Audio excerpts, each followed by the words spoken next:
Yay. Hi, everyone. We are back for our fabulous Teal Table Talk Tuesday, our little tongue twister full of teas. My name is Jessica Sanchez, and I oversee the RVSP program. Casey, do you want to introduce yourself? Yeah, sure. I'm Casey. I'm the confidential advocate with the RVSP program. Yeah. Yay. And we have the fabulous Officer Murray from UTA Police Department with us today, celebrating Women's History Month and essentially shedding light on all the amazing women that we work with on a consistent basis here on campus, and really shedding light on the amazing work that they're doing. And so for March being Women's History Month, we are all about redefining the F word, feminism. So me and Casey, of course, already have some questions for Officer Murray, and we're just going to dive right in. Sound good? Sounds good. Cool. All right, Officer Murray, start by telling us a little bit about yourself and the leadership roles that you hold here at UT Arlington. Well, I'm from New Jersey. I'm of Jamaican descent. I'm a single parent of 3 children. I moved to Texas due to, the lower cost of living and more career opportunities. And I've obtained my undergrad degree from Rider University in sociology, and my master's is criminal justice from St. Leo University. And I'm currently a doctoral candidate in business administration, specializing in human resource management at North Central University. I have been with the department for about 4 years as a patrol officer on night shift. I am now the community engagement officer, providing crime prevention and safety education for the campus community. Wow. That's a lot. You hold that's a lot of different even identities that you hold, roles that you hold, and Absolutely. yeah, I'm sure. How has it been kind of even transitioning, because you said you were on night patrol, to mainly days then, or is it all? Yeah, so I work Monday through Friday now. On night shift, I was working 11 to 7, which I was actually sleeping. I was only able to sleep like if based on what I had to do with the kids, so everything still revolved around them. So if they had doctor's appointments during the day, I couldn't go to sleep until that was taken care of, or possibly on my day off if that was able to mesh. But yeah, it was definitely hard to adjust. It's still a little hard because sometimes I still kind of revert back to staying up nights or really late, and then having to still come to work 8 a.m. So Yeah, that's a that just sounds like a transition, just like scheduling purposes, are even the not biological clock, like nocturnal clock. What am I trying to say? Nocturnal clock. Yeah. is it the nocturnal clock? Yeah. Yeah. I was like, biological clock is not right. Yeah, well, and then I wasn't aware of just like your educational progression as well. And so how do you find, I know I'm already going off script or like the questions, but how do you find yourself even balancing, the continued education, professional development with the work that you're already doing? Well, I find myself having to, make sure that I'm able to compete when it comes down to positions that I applied for, or just being able to be competent to do my job at a high level. And so, yeah, I just have to basically plan it out, everything. And I can't be as spontaneous as I would like, but yeah. Lots of time management. It is, for sure. Officer Murray, kind of with that, Casey, I'm going to keep going a little off topic because Sure. I'm enjoying the conversation right now. Because you essentially just like all the identities that you hold and everything that you're doing, navigating a lot of systems, right? Like with employment, specifically with education, 2 systems that were realistically designed for men. Like you know, back in the day. We've come obviously a long way, still have a long ways to go. But with that, like, what does, you know, feminism mean to you, and how do you like see yourself navigating that within these systems that you occupy that take up a lot of essentially like your time and life as well? Yeah. Well, feminism means equality, regardless of race, ethnicity, gender, sexuality, and etc. Individuals should be embraced for who they are and what they bring to the table. And so while I find myself trying to make sure that I'm also able to have the skills and the competence to bring to the table, you know, it definitely we need to have access for those to actually happen also. And kind of, I am thinking about too, even like what you said, it's like feminism, like everyone should be honored for what they bring to the table. And it just made me think about, because typically I know when I think about patrol officers, I know that my mind does go to like that system. And when I think about who dominates that field, I typically think of men, like it was a male dominated profession.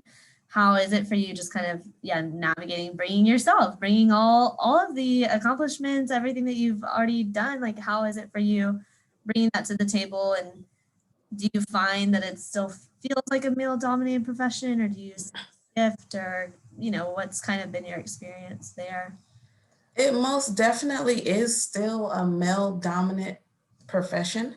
However, the department is diversified in a way where it is recognized that women have contributed to the law enforcement field, and more females are being hired within the police department. And, you know, women are taking on different roles within the police department as well. So it's progressing. It's just moving at a relatively, slower rate than we would want.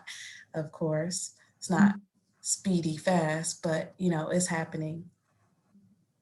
That's exciting. Yeah.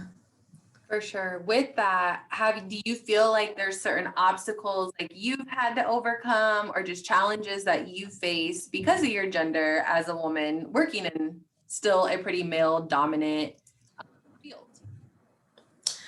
I have had obstacles, obviously, like with all the identities that I hold, and me being a female and still trying to, prove that I can do what men can also do. And, but in terms of unequal opportunity, there hasn't been, I wouldn't say that there's been unequal opportunity, because I've always tried to ensure that I set myself apart from my counterparts through my work ethics and education. Definitely been challenging as far as being able to juggle, the family, and all of that, and getting into shape and making sure that I'm able to do those intense physical agility tests and training that everyone else go through. But other than that, I've been, trying to make it happen. For sure. And you definitely are making it happen. Tell us, for the like physical, tests and stuff that you have to do, is that a yearly thing? Like this is way off. I'm just curious. Well, for us, it's not a yearly thing. It's a part of the process to become an officer. Yeah, so they can see that you're able to do these type of things. Yeah. So then do y'all have to like do that test ever again, like once you're an officer, or is it just literally a one time, like this is what you prepare for, it's part of the hiring process, etc.? Well, that test we don't do again as part of the hiring process. However, we do have other intense trainings. Gotcha. Yeah. Cool. Little fun facts. Yeah. Fun facts. Yeah. Yeah, and like I know for me, even when speaking about more of the patrol officer field and everything, like there's just so much that I don't know. So I'm thankful that you're letting us kind of pick your brain a little bit just to find out what that process looked like for you. But it definitely sounds like super like rigorous training, and just a lot of time to even prepare to enter that field. Yeah. So yeah, huge accomplishment that you were able to do that for sure. And awesome with, and even talking about how you have had to balance and time manage, like, being mom and also like training and doing the night shift and all those things. So I'm just amazed at how you balance, even from the short, brief getting to know you a little bit more. I'm amazed at how you've been able to balance your schedule to have all of these things involved. I take it one day at a time. That's the way to do it. So you think about it in its totality, it's a lot. It definitely is.